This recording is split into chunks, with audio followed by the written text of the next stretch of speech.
terima kasih buat pagi ini Tuhan. Sebentar kami mau belajar akan firman-Mu, akan kebenaran firman-Mu Tuhan. Bukakan setiap hati dan pikiran kami. Biar Roh Kudus-Mu yang menjelaskan kepada setiap kami apa yang menjadi bagian kami Tuhan. Biar sungguh hidup kami menjadi berkat buat orang lain Tuhan. Biar hidup kami menghasilkan buah-buah Tuhan seperti yang Kau mau Tuhan. Terima kasih Bapa, terima kasih Tuhan. Biar Kau urapi setiap kami. Di dalam nama Tuhan Yesus Kristus kami sudah berdoa dan mengucap syukur. Haleluya. Amin. Shalom Bapak Ibu Saudara. Saya masih deg-degan nih. Jadi saudara, hari ini ya setiap kali saya naik ke mimbar ini saya tidak pernah tidak deg-degan saudara. Sampai saya mau mengaku dosa, sebenarnya saya harusnya menggantikan Indra beberapa minggu lalu.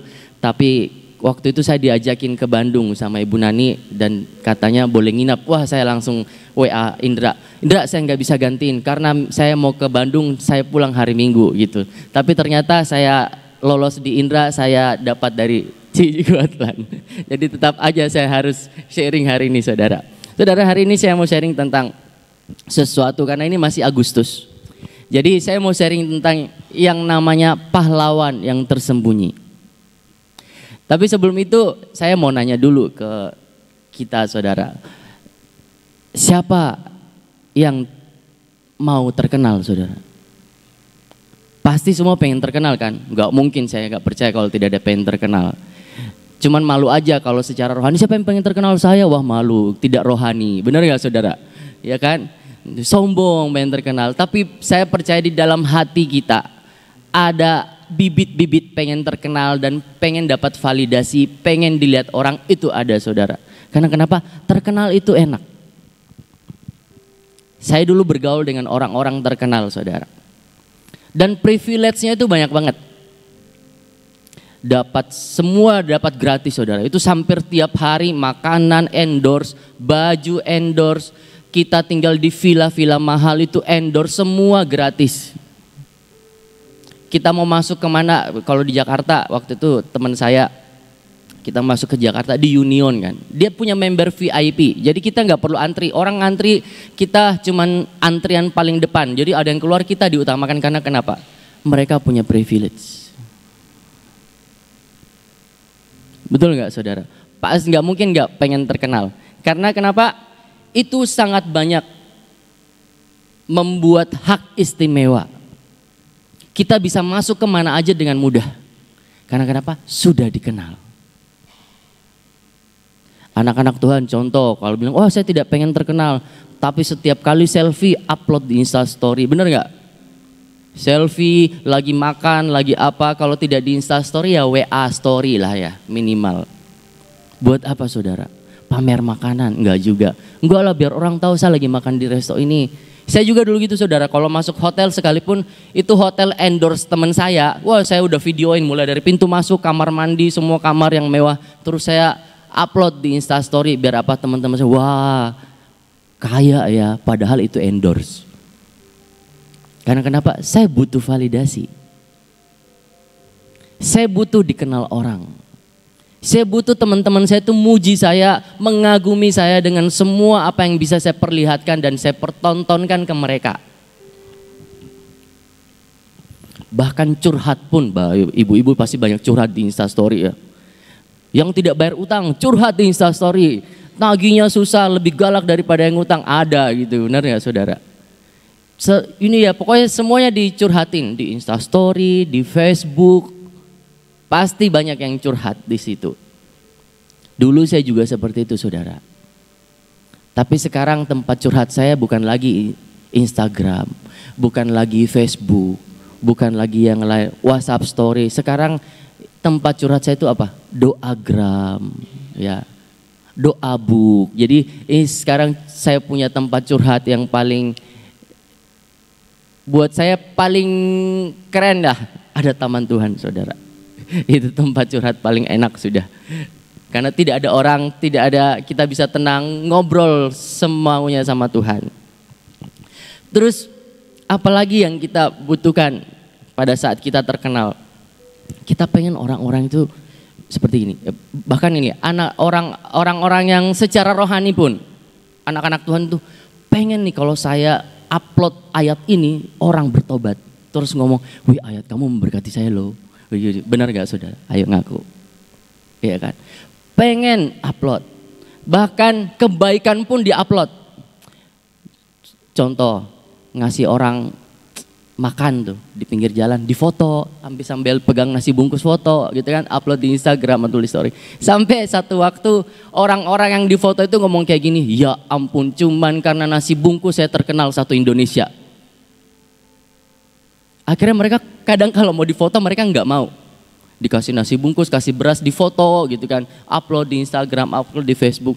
Cuman karena beras mereka terkenal se-Indonesia bahwa mereka tuh tidak bisa makan gitu.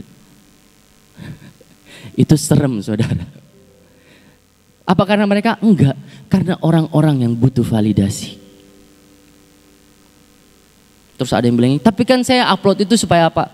Orang-orang itu termotivasi untuk melakukan seperti yang saya lakukan. Enggak apa-apa kalau memang motivasinya kayak gitu, it's okay, cuman Tuhan dan saudara yang tahu.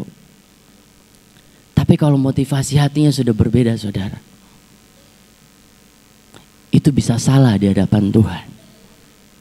Karena kenapa? Hati manusia, kalau buat saya nggak tahu hati saudara, kalau hati saya itu gampang geser. Sangat mudah bergeser.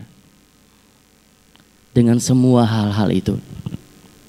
Kita buka dulu ayatnya saudara, takut saya tidak buka ayat. Matius 6 ayat 1 sampai 8. Jangan menghakimi supaya kamu tidak dihakimi. Oh bukan, Matius 1. Matius 6 ayat 1, 6, 8. Ya, terus saudara, kalau mau terkenal itu sekarang itu gampang banget. Saya bisa kasih tahu caranya buat terkenal dengan mudah. Mau masuk berita, bisa ngomong ke saya, saudara bisa masuk berita. Dengan berita headline nama saudara, semua berita ditulis sama mereka dan saudara masuk berita. Mau apa? Mau ya enggak usah disebutin medianya, tapi bisa. Kalau bayar. Saudara bisa kerjasama dengan yang namanya tim sosial media. Mereka akan buat konten tentang saudara. Kalian kebiasaan sama anak-anak. Saudara bisa minta saya mau seperti apa, gimana kontennya, saya mau terkenalnya seperti ini, akan dibuatin dan dibuatin konten setiap hari ada yang diupload tentang saudara. Dan algoritmanya akan selalu menuju ke nama saudara dan saudara bisa terkenal. Yang penting ada duitnya. Saya bisa kasih tahu caranya. Karena teman-teman saya tahu caranya kenapa mereka bisa seperti itu. Tapi bukan berarti ya sudahlah saya menyerahkan semua ke konten kreator, nggak bisa saudara. Harus ada kerjasama antara kita dan konten kreator untuk bisa terkenal. Buat sensasi juga bisa.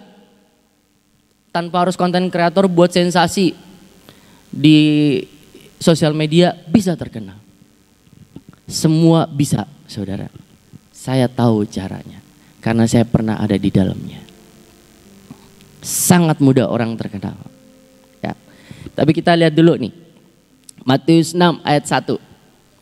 Ingatlah, janganlah kamu melakukan kewajiban agamamu di hadapan orang supaya dilihat mereka, karena jika demikian kamu tidak beroleh upah dari Bapamu yang di sorga. 2. Jadi apabila engkau memberi sedekah, janganlah engkau mencanangkan hal itu seperti yang dilakukan orang munafik di rumah-rumah ibadat dan di lorong-lorong supaya mereka dipuji orang. Aku berkata kepadamu, sesungguhnya mereka sudah mendapat upahnya. Sampai situ dulu. Saudara, kalau kita baca yang kedua nih, kalau ada juga di Alkitab kan, kalau memberi di tangan kiri jangan ketahuan tangan kanan, benar gak saudara? Tapi kalau kita baca ayat itu, selalunya kita berpikir apa? Ngasih duit, betul gak saudara? Ngasih berkat, benar gak saudara? Ternyata tidak sesempit itu. Pada saat kita memberi, jangan sampai ketahuan tangan kanan, itu bukan cuma masalah duit saudara. Kita bisa mendoakan seseorang itu memberi saudara.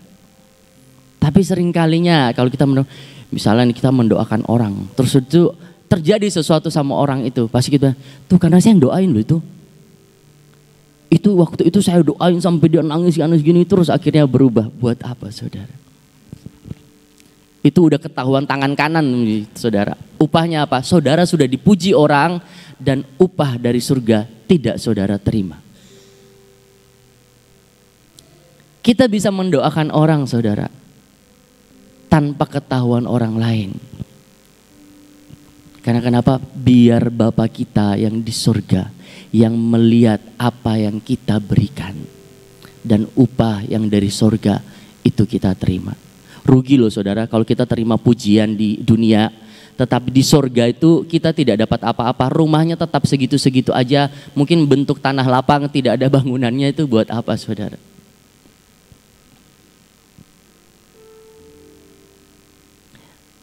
Kadang ini saudara, memberi juga itu sangat susah. Saudara, karena manusia itu kalau tidak menguntungkan, tidak mau melakukan sesuatu. Kalau tidak ada benefitnya buat saya tidak mau ngelakuin. Contoh saudara, mendoakan orang aja. Suruh doakan ya, tiap hari doakan. Contoh misalnya doakan orang ini tiap hari. Pasti bolong-bolong saudara. Tapi kalau kita punya masalah nih, tiap hari didoain gak saudara? Didoain. Karena kenapa? Ya saya benefitnya ada buat saya. Tapi mendoakan orang yang tidak punya benefit, tidak menguntungkan buat kita, belum tentu kita mau. Contoh, waktu itu saya suruh satu orang yang tinggal di rumah saya bilang, kamu coba ambil satu nama. Siapapun yang kamu anggap itu sudah jauh dari Tuhan atau orang itu di luar Tuhan, doakan tiap hari. Satu nama aja, saya bilang satu nama aja nih, saya nggak minta banyak-banyak gitu kan. Satu nama, nggak usah bilang oh nama ini. Terus terakhir saya tanya beberapa hari lalu, yang waktu itu saya suruh masih didoakan nggak? Enggak. Alasannya ini, saya nggak bisa kok kalau ada pokok-pokok doa gini. Saya bilang saya nggak kasih kamu pokok doa. Saya cuma bilang doain satu orang. Apapun yang kamu mau doain. Gak didoain. Karena kenapa? Tidak menguntungkan. Selalu ada untung rugi. Kadang kalau kita mau melakukan sesuatu. Benar gak saudara? Tapi maukah kita mengambil bagian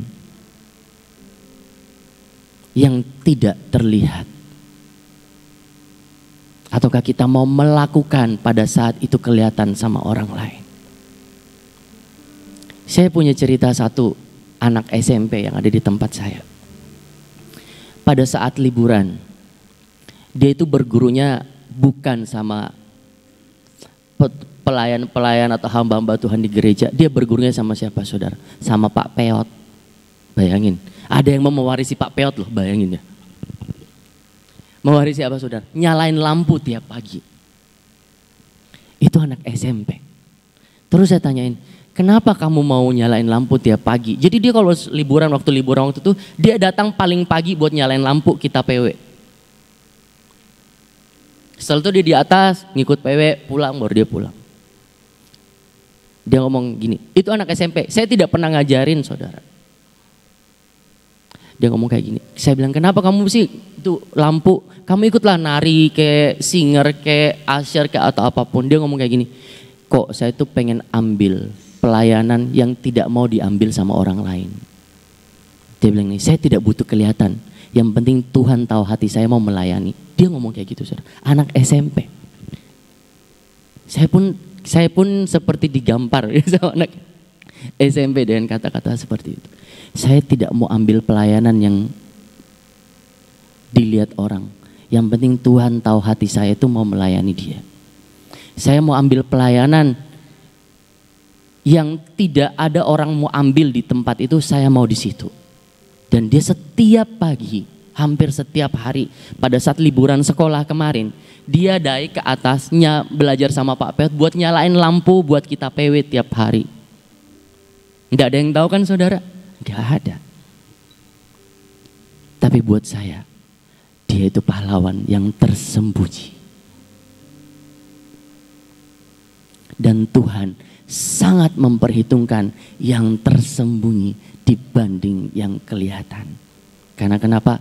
Yang kelihatan selalu kita sudah menerima upahnya.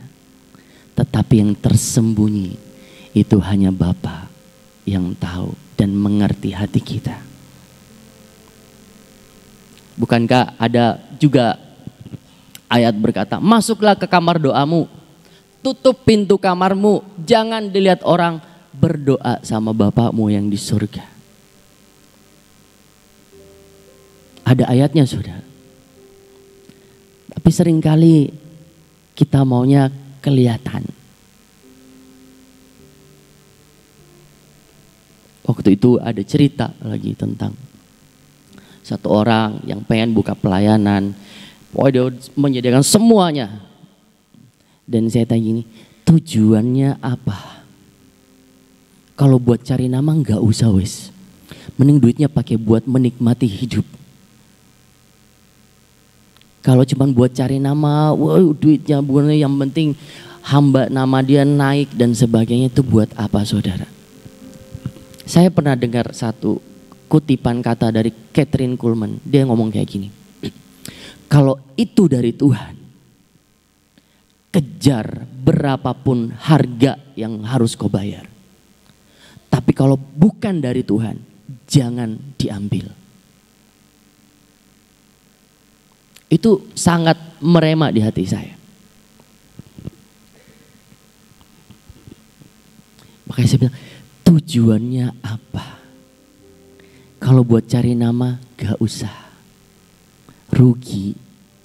Kita dikenal di dunia, tapi di surga Bapa tidak kenal kita. Bukankah tujuannya kita dikenal oleh Bapa kita? Pada saat kita terakhir berjumpa, Tuhan berkata, hambaku yang baik dan setia. Ataukah Tuhan pada saat kita datang, Tuhan bilang, saya tidak mengenal engkau.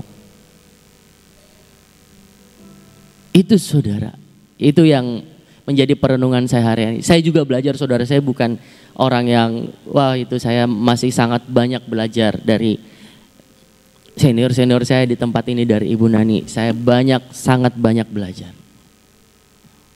Kita lanjut ya saudara.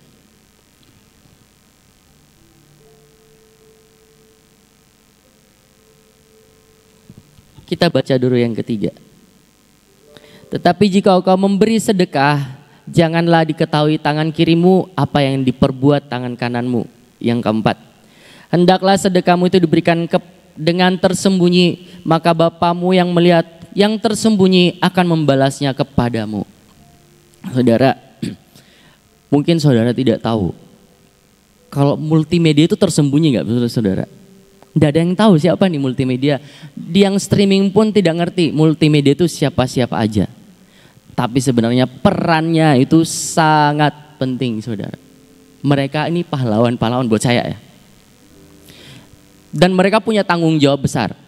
Contoh misalnya yang pegang soundman. Kalau lagi pujian penyembahan, monitornya aja dikecilin aja. Itu bisa falas itu WL-nya. Atau dia tekan satu tombol semua mati nih. Tidak akan ada pujian penyembahan di mimbar. Kameramen mungkin tidak kelihatan. Tapi tanpa kameramen tidak akan ada streaming ke seluruh dunia. Tapi tersembunyi. Tapi sangat powerful buat saya ya saudara. Jadi jangan pernah menganggap kalau saudara yang di multimedia, wah saya ini yang paling kecil. Enggak, semua punya peranan yang sama dalam Tuhan. Oke saudara, kita lanjut. Kita lihat dulu arti pahlawan itu apa saudara. Pahlawan artinya adalah orang yang dari dalam dirinya menghasilkan hal-hal yang berkualitas bagi bangsa dan sesamanya. Dan kebanyakan tuh rata-rata pahlawan itu bukan dari latar belakang yang berkecukupan. Rata-rata mereka tuh bukan yang orang pinter. Rata-rata mereka tuh bukan orang baik-baik saudara. Tetapi mereka bisa mengeluarkan semua yang bagus dari dalam dirinya. Kalau kita lihat saudara, orang Israel waktu keluar dari Mesir dikatakan bahwa mereka itu apa? Bala tentara Tuhan. Padahal kalau tahu di Mesir itu mereka apa? Budak. Tapi Tuhan bilang apa? Mereka bala tentara Tuhan. Saudara, mungkin hari ini hidup kita seperti tidak berguna, hidup kita seperti useless, tidak ada yang melihat dan sebagainya. Tapi pada saat kita berjumpa dengan Tuhan, maka otomatis hidup kita itu bisa jadi seorang pahlawan, saudara. Saya mau kasih satu contoh yang di Alkitab. Pahlawan yang tersembunyi. Ini kalau saya udah ngomong kayak gini pasti saudara pasti udah ngerti. Kalau saya tanya, Paulus itu terkenal nggak? Ayo saudara, terkenal nggak Paulus? Sekarang terkenal, dulu nggak. Saya baca tentang Paulus itu saya itu nangis, saudara. Karena saya pikir, ya ampun Tuhan, orang ini ajaib. Detik dia ketemu dengan Tuhan, hidupnya berubah. Terus saya tanyain, kalau kita di sini kan sebelum baptis ikut PA kan, benar nggak saudara? Paulus itu ikut PA-nya siapa saudara? Ada yang tahu nggak? Nggak ada yang tahu kan? Ada pahlawan tersembunyi di balik Paulus, Ananias. Ananias itu adalah orang yang membaptis Paulus. Bukan Ananias Safira ya, bukan. Ini Ananiasnya beda. Ananias itu adalah orang yang membaptis Paulus. Tidak ada yang tahu, jarang yang tahu. Tapi itu ada ditulis di Alkitab Perjanjian Baru. Ananias, orang yang membaptis Paulus. Sebelum baptis pasti di PA dulu, benar ya? Gak mungkin langsung dibaptis, diperkenalkan Tuhan dulu seperti apa.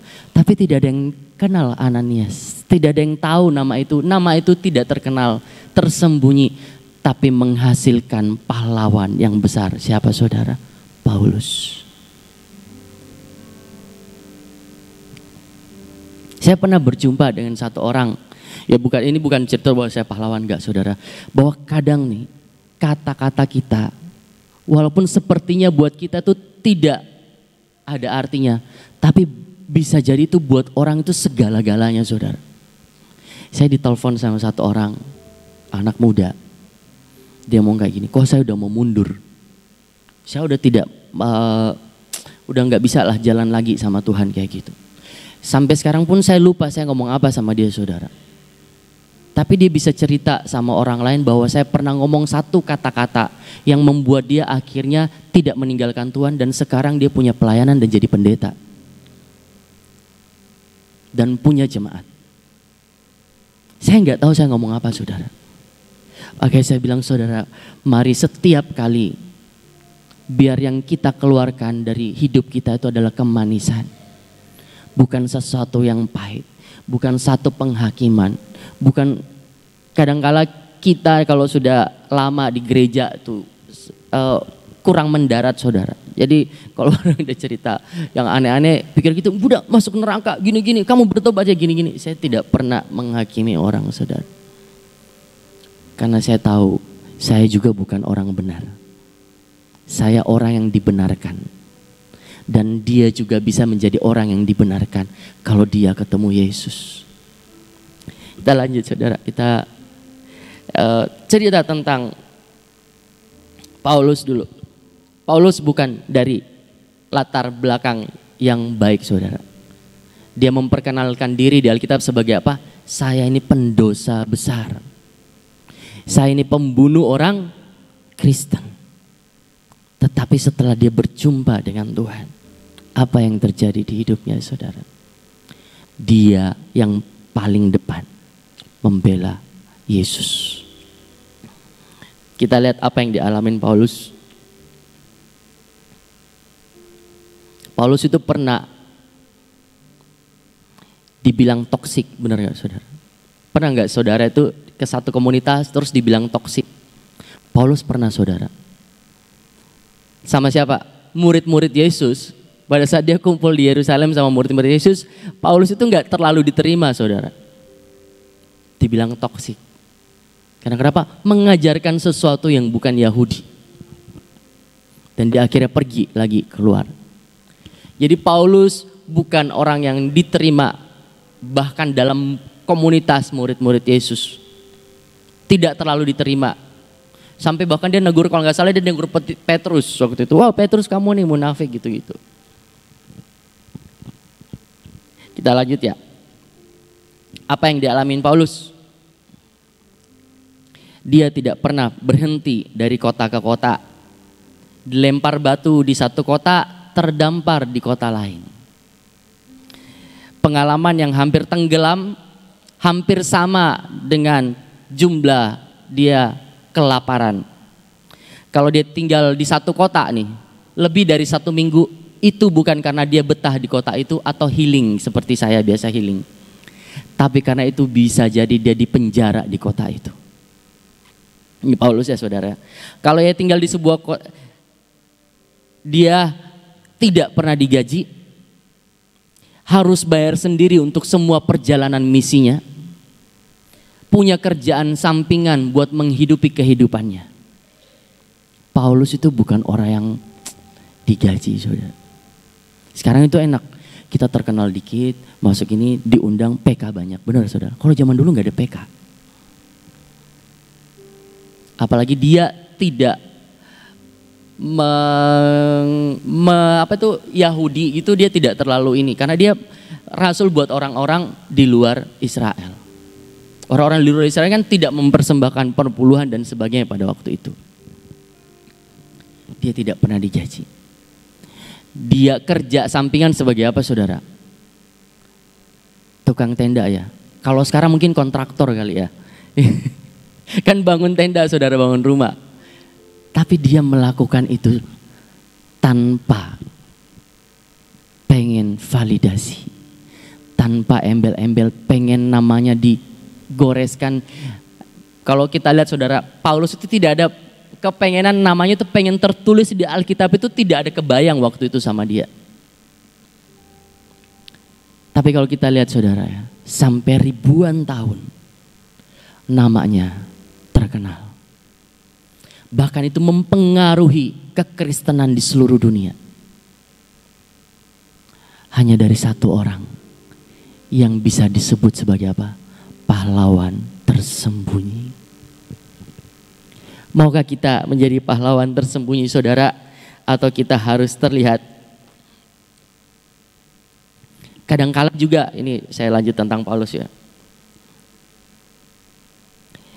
Kadangkala itu kalau hatinya katanya lagi berat, Paulus dia bisa nulis di suratnya, saya ini manusia celaka. Kita baca di Roma 7 ayat 24. Roma 7 ayat 24.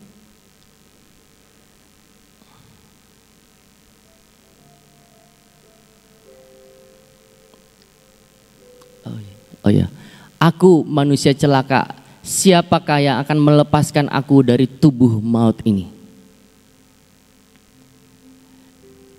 Banyak orang yang berkata bahwa duri dalam daging Paulus itu adalah matanya yang sakit saudara. Tapi sebenarnya ada satu kedagingan dia di dalamnya yang tidak bisa dia lawan. Dan dia berkata, saya manusia celaka. Lanjut 25. Tetapi setelah itu dia ngomong apa?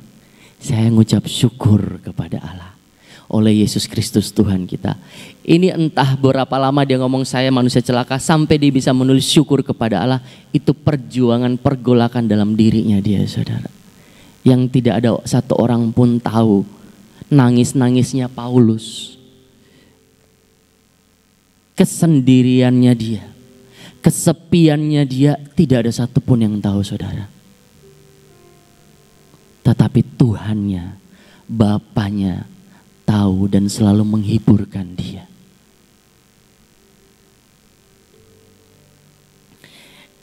Saya ada satu cerita terakhir. Setelah itu saya selesai. Ada seorang yang bernama John Eglin, itu di Inggris.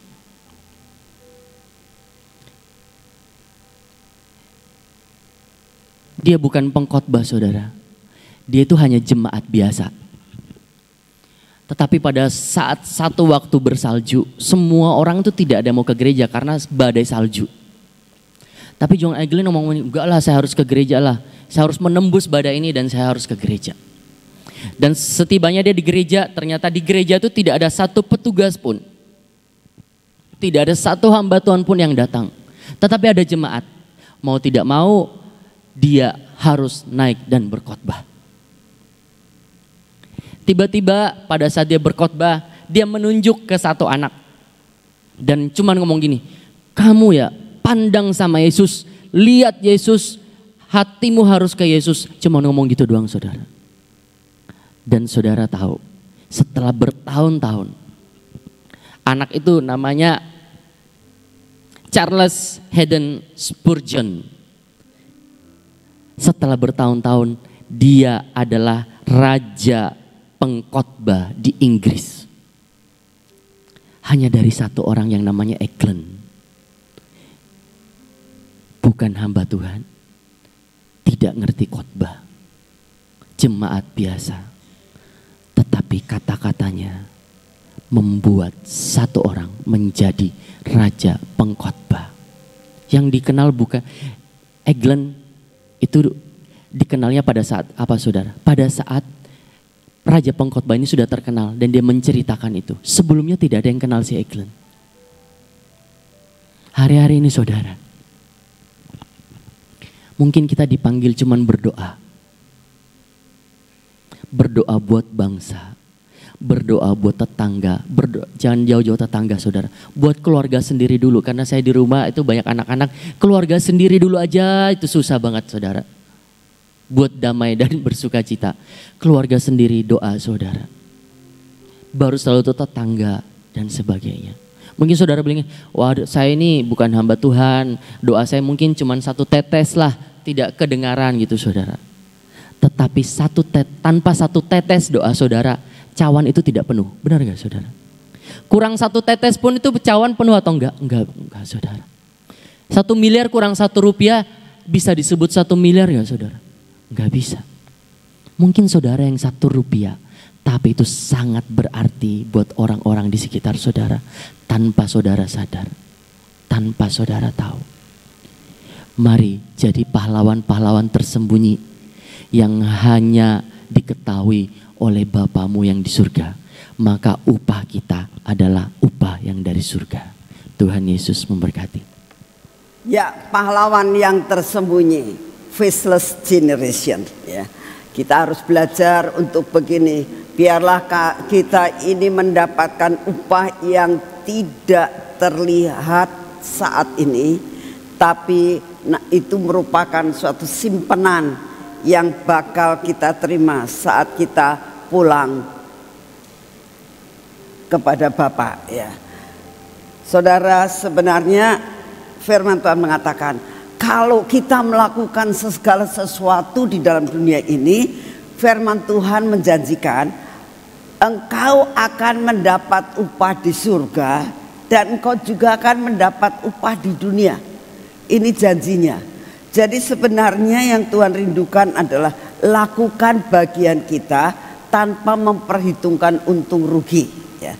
Biasanya yang tadi diceritakan semua oleh Riko bahwa setiap manusia itu kalau mau melakukan segala sesuatu dihitung untungnya apa, ruginya apa. Tetapi belajar untuk saudara dan saya itu dalam melakukan bagian kita untuk Tuhan, jangan pakai hitungan. Ya, jangan pakai hitungan. Kita harus mempunyai sesuatu pemikiran, kalau aku lakukan ini, utangku belum lunas sama Tuhan. Ya. Sebab siapa sih yang bisa membawa saudara dan saya diselamatkan dengan darah yang sangat terlalu mahal? Ya. Saudara, saya ajak untuk membayangkan ada seorang putra mahkota satu-satunya yang dikorbankan hanya untuk ciptaannya. Jarang sekali. Jarang sekali. Sebenarnya kalau misalnya Bapak itu mengatakan begini, sudahlah, kamu tak bikin, kamu nyakitin hati saya, kamu tak buang, aku bikin yang baru, itu bisa. Tetapi kalau kita melihat akan kasih Bapa kepada kita semuanya, ya, coba kita bayangkan, darahnya itu sangat mahal. Jadi kalau saudara dan saya itu melakukan segala sesuatu pakai perhitungan, gak bisa bayar kitanya dengan pengorbanannya yang amat luar biasa. Gak ternilai, tidak ternilai. Oleh karena itu saya berdoa, belajar untuk melakukan segala sesuatu menjadi pahlawan yang tersembunyi. Gak usah pakai hitung-hitungan, gak usah pakai memikirkan untung atau rugi. Karena apa? Bayarnya kita pun tidak bakal lunas, membalas kasihnya gak bakal lunas sampai kita pulang, gak bakal lunas. Gak bisa kita membayar sesuatu yang sudah Tuhan Yesus berikan buat saudara dan saya. Saya berdoa supaya saudara mempunyai pemikiran seperti ini, ya. Jangan hitung-hitungan sama Tuhan. Apapun yang Tuhan rindukan untuk kita lakukan, lakukan dengan all out terhadap Tuhan. Dan itulah yang menyenangkan hati Tuhan. Amin. Jangan lupa sebentar sore kita akan bersama-sama kumpul di tempat ini jam 6, saudara. Kalau saat ini orang yang dari luar kota sedang perjalanan menuju sini, selamat datang buat saudara-saudara yang akan datang di Kota Sion dan saudara-saudara yang saat ini sudah datang. Puji Tuhan semuanya. Saya itu kagum akan Tuhan, saudara. Sebab begini, saudara-saudara dari luar kota itu nggak dikasih uang transport, tidak. Tapi ada suatu kerinduan untuk membayar harganya. Karena apa? Karena di sini ada sesuatu yang Tuhan siapkan untuk sebentar sore. Saudara, sekali lagi di bawah itu mulai jam 5 sore itu sudah standby. Ya. Saudara-saudara kita, ibu-ibu yang dari Glorious Kitchen itu sudah menyediakan makanan. Bahkan kami mendapatkan kiriman ribuan, saudara, kurang lebih ada 4.000-nya. Terus ada 4.000 kurang lebih ya tusuk sate, bukan tusuk satenya ya, ada satenya juga gitu ya. Yang saudara itu bisa untuk bakar sendiri. Cuman saya hanya berdoa gini, kalau menikmati segala sesuatu, saudara jangan mikirkan diri sendiri. Di belakang kita masih butuh banyak orang yang juga kepengen, ya. Jadi saya harap dari Glorious Kitchen juga ada yang jaga. Jangan lebih dari 5 ya, gitu ya. Karena gini, yang di belakang kita masih banyak yang merindukan dan ingin makan sama-sama menikmati akan sate itu, ya. Jadi saya harap setiap kali kita makan, kita kasih tahu di belakang masih ada yang butuh loh. Jadi kita harus secukupnya untuk menikmati akan segala sesuatu yang sudah disediakan, ya. Karena kadang-kadang begini, saudara, kalau ada beberapa buah yang sudah sudah ngambil, maaf ya, maaf di sini nggak ada. Saya harapkan bertobat semuanya. Bawa kresek gitu loh, dimasuk-masukin gitu. Kok banyak-banyak? Ya nanti buat makan nanti. Lah ya nanti sih nanti lagi gitu ya. Ambil segala sesuatu secukupnya. Yang penting kita siap buat menghadap Tuhan. Di tempat ini Tuhan sediakan segala-galanya. Jam 6 kurang 10 menit paling lambat saudara harus sudah ada di tempat ini. Dan kita mulai mempersiapkan diri memasuki apa yang Tuhan mau, mempersembahkan penyembahan dan pujian kita, ya. Kita lepaskan semuanya, kita masuk dalam pujian penyembahan, kita ketemu dengan Tuhan, kita minta, Tuhan, aku datang ke sini buat menyembah Engkau. Aku datang ke sini untuk mengucapkan syukur kepadamu untuk segala sesuatu yang Tuhan sudah siapkan buat kita. Sampai Tuhan disukakan. Ya, saya sangat merindukan akan hal itu. Dan saudara akan melihat seluruh pintu yang tertutup akan terbuka buat saudara. Amin. Ya, itulah yang saya sampaikan. Welcome banget buat saudara-saudara yang sudah datang maupun yang akan datang. Saya percaya tempat ini akan menjadi tempat lawatan terakhir. Amin. Yuk kita berdoa. Bapa, terima kasih untuk firman-Mu, terima kasih untuk kesaksian, terima kasih juga untuk pujian penyembahan selama 1 jam. Terima kasih Tuhan untuk semua fasilitas yang Kau berikan buat kami, sehingga setiap bulan kami boleh datang kepadamu Tuhan. Kami berdoa minta anugerah-Mu turun buat begitu mulai pagi ini sampai sepanjang hari ini. Tuhan, kami minta saat kita mulai masuk di dalam penyembahan pujian Pondok Daud ini Tuhan, buat kami bergairah. Karena kami tahu gairah cinta yang daripadamu masukkan dalam hidup kami, yang membuat kami tidak ada rasa ngantuk karena ada gairah cinta kami kepadamu. Tuhan, kami mau menerima gairah cinta ini Tuhan, sampai kami merasa betah di tempat ini, tidak ada kebosanan di tempat ini. Karena kami ketemu dengan kekasih kami yang mengorbankan segala-galanya buat kami Tuhan. Buat kami duduk diam di bawah kaki-Mu. Kami melihat akan tangan dan kaki yang berlubang paku. Pengorbanan yang luar biasa buat kami. Buat kami katakan, inilah pengucapan syukur kami kepadamu Tuhan. Untuk ketemu dengan Engkau, kekasih kami, mempelai laki-laki yang akan menjemput kami pada waktunya. Terima kasih untuk semua dan semuanya ini ya Tuhan. Terima kasih Tuhan karena Engkau sungguh amat sangat baik. Terima kasih dan terima kasih. Seluruh acara sore nanti kami sungguh persembahkan kepadamu. Karena kami tahu seluruh acara Engkaulah yang pegang kendali. Terima kasih untuk semuanya. Bapak, saat ini kami datang di dalam nama-Mu. Engkau yang akan memimpin akan seluruh saudara-saudara kami yang dari luar kota. Biarlah mereka datang tidak terlambat Tuhan. Engkau sendiri akan memberkati setiap kendaraan yang dipakai. Sampai di tempat ini tidak terlambat. Bisa ikut full Tuhan. Untuk apa yang Engkau rindukan.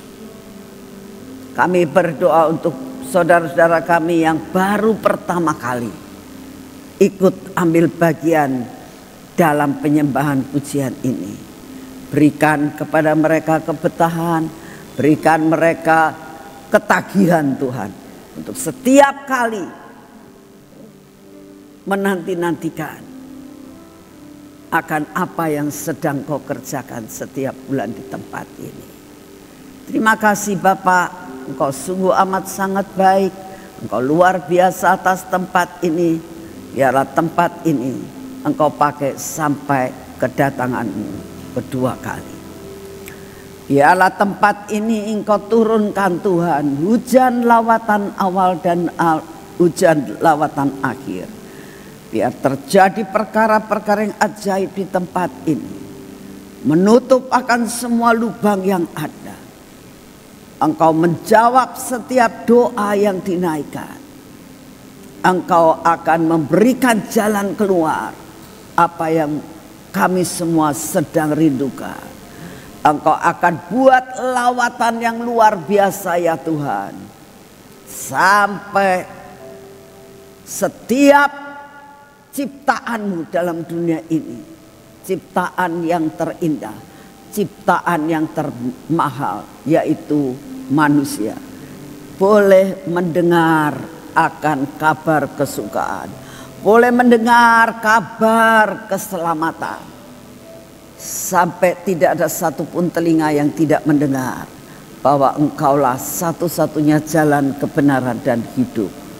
Terima kasih Bapak, kami sangat percaya Tuhan bahwa Engkau mengasihi akan dunia ini, Engkau mengasihi akan bangsa dan negara kami. Bapa yang di surga, kami tetap mau berdoa, biarlah kami tetap sederap selangkah Tuhan, mencapai apa yang menjadi rencanamu atas tempat ini dan atas dunia ini Tuhan. Kami berdoa pada saat ini ya Tuhan, apa yang saat ini sedang terjadi, kehebohan-kehebohan yang ada dalam keadaan kancah politik yang ada di negara kami ini. Bapak, kami minta Kau pegang kendali. Biarlah Kau damaikan Tuhan. Engkau beri pendamaian yang luar biasa. Sampai Tuhan tidak akan terjadi pengerusakan buat semua aset-aset Indonesia ini. Tolonglah Tuhan, Engkau yang akan meredakan semua emosi, Engkaulah yang akan memadamkan amarah api. Kami minta Engkau yang akan turun tangan, damai sejahtera-Mu atas bangsa dan negara kami. Semua provokasi, semua isu-isu Tuhan, Engkau yang akan meredam semua. Kami sungguh berdoa Tuhan, biarlah pemerintah ini adalah pemerintah yang menyenangkan hati-Mu. Terima kasih untuk semuanya. Kami sungguh mengucap syukur karena Kau sungguh baik atas hidup kami. Kalau setiap hari kami boleh berdoa buat bangsa dan negara kami. Terima kasih Tuhan Yesus, terima kasih. Bapak, kami sungguh menyerahkan hari ini ke dalam tangan-Mu. Semua masalah kami, semua persoalan kami tahu Engkau mengetahui lebih daripada kami mengetahuinya. Engkau yang akan menyelesaikan segala-galanya Tuhan. Engkau yang akan memenuhi segala kebutuhan yang kami butuhkan. Terima kasih Bapak, kami berdoa untuk tim daripada GK Tuhan yang hari ini mempersiapkan makanan dan minuman. Engkau yang akan terus melakukan berkat-Mu, tidak ada makanan yang kurang, tidak ada makanan yang basi, tapi biarlah setiap tim ini boleh melakukan dengan penuh sukacita yang daripada-Mu. Terima kasih Bapak, terima kasih Engkaulah yang akan memberikan perkara yang sukacita seluruh keadaan di dalam tempat ini. Terima kasih Tuhan Yesus, terima kasih Tuhan. Dan saat ini juga kami mau menerima kekuatan baru yang daripada-Mu. Kami minta kesehatan yang baru, kami minta daya tahan tubuh supaya tidak ada yang sakit, tidak ada yang batuk Tuhan. Biarlah semuanya diberi kekuatan. Engkaulah Jehovah Jireh, Engkau yang menyediakan segala-galanya. Engkaulah Jehovah Rafa, Engkau menyembuhkan setiap anak-anak-Mu yang sakit. Terima kasih untuk semuanya. Terima kasih Bapak, Engkau baik atas hidup kami. Dalam nama Tuhan Yesus, mari bangkit berdiri dan kita akan masuk dalam pengurapan.